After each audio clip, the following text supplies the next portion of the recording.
Hello. Hello. क्या भाई? क्या कर रहे हैं? कुछ नहीं, बस मन हुआ यार आपसे कुछ सुनने का। क्या सुने?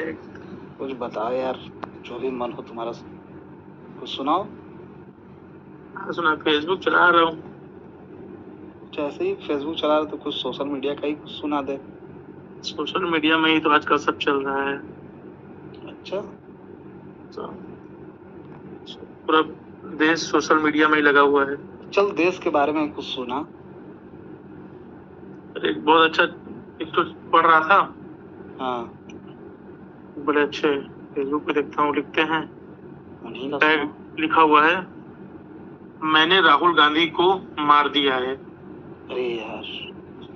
सन 1996 की बात है। क्रिकेट वर्ल्ड कप था। पापा जी मजमा लगाकर देखते थे। उनके दोस्त, हम रिश्तेदार, हम सब बैठते। घर ही स्टेडियम होता। भजिए पकौड़े बनते। हर शॉट पर शोर, हर बॉल पर नुक्ताचीनी।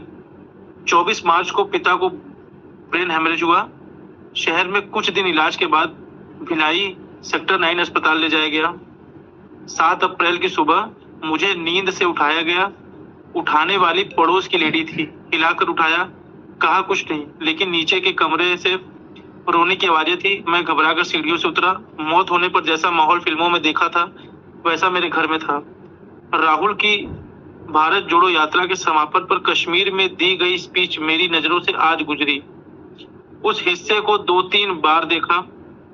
वे बताते हैं, मैं स्कूल में था, ज्योग्राफी क्लास थी। एक टीचर ने आकर कहा, प्रिंसिपल ने बुलाया बुलाया है। लगा कोई शैतानी पकड़ी गई, फटकार होगी। पर वहां पर पता चला घर से फोन है। माँ के साथ काम करने वाली अम्मू चीख रही थी, दादी को गोली मार दी, दादी को गोली मार दी। मैं घर आया, जहां दादी गिरी थी वहां खून देखा। 8 साल बाद मैं अमेरिका में था। 21 मई को पिता के एक दोस्त का फोन आया, कहा राहुल बुरी खबर है। मैंने कहा I know, they killed my father. Yes, जवाब आया। यहाँ हमारे सामने एक बच्चा है, उसके जीवन की 2 घटनाएं हैं। 8 साल पहले एक अनसस्पेक्टिंग आम बालक है। उसने मौत सिर्फ फिल्मों में देखी है। तो उसके स्कूल में अर्जेंट फोन आने का मतलब कोई शिकायत, कोई सूचना है। यानी वो सामान्य बच्चा है, आपकी मेरी तरह। लेकिन फिर वो सामान्य नहीं रहा।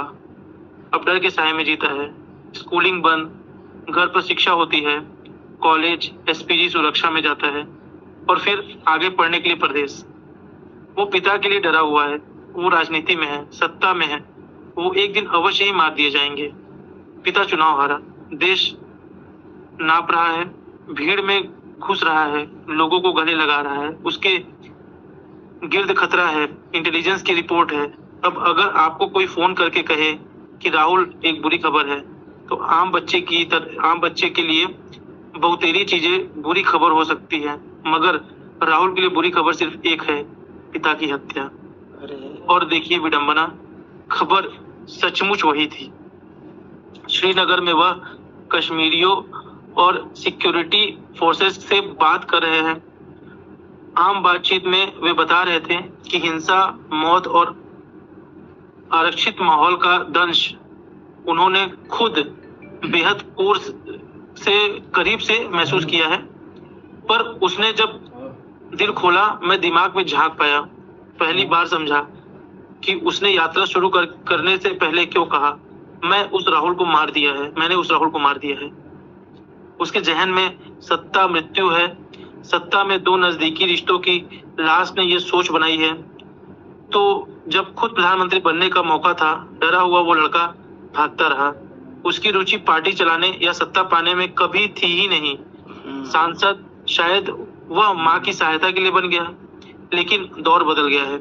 आज की बात सत्ता पाने, चुनाव और पार्टी चलाने से अलहदा है। राजनीति और रेजिम देश की जड़ों पर वार करती दिखती है। अंग्रेजी तानाशाही, हिंसा, नफरत लौट आई है। जिन वैल्यूज के लिए गांधी और जवाहरलाल ता जिंदगी लड़े, उसके लिए अपना उत्सर्ग करना सत्ता का प्रपोजल नहीं, उससे ऊंचा बड़ा साहसिक प्रस्ताव है। इसके लिए बेशक मरा जा सकता है। राहुल ने वो बीड़ा उठाया, वो खुद की डेस्टिनी सत्ता इंदिरा राजीव नहीं वैल्यूज गांधी जवाहर में देखता है। पर इसके लिए भीड़ में घुसना होगा, लोगों से मिलना होगा, मरना पड़ेगा। बीड़ा उठाने के क्षण उसने मान लिया कि वो अभी इसी पल मर चुका है। तब से यह नया राहुल है। दादी और बाप की मौत से आजाद है। वह सड़कों पे खुलेआम निकलता है।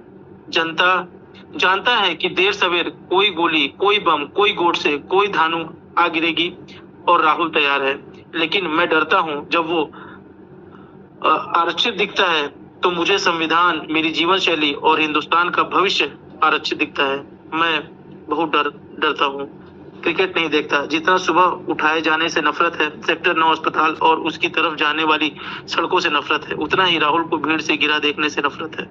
हाँ, इस दौर की जरूरत है ऐसे लीडर की जो हॉर्स पॉलिटिकल नहीं, सामाजिक हो, मानवीय हो, कॉन्स्टिट्यूशन को अपहेल्ड करे। इसके लिए मौत भी झेलने को तैयार हूँ। पर क्या हम यही कीमत चाहते हैं? हमारी 30 साल की समृद्धि, शांति के लिए हर बार एक गांधी का मरना जरूरी क्यों है? सोचिए, समझाइए, कहिए। इस बार किसी गांधी को मरने नहीं देना है।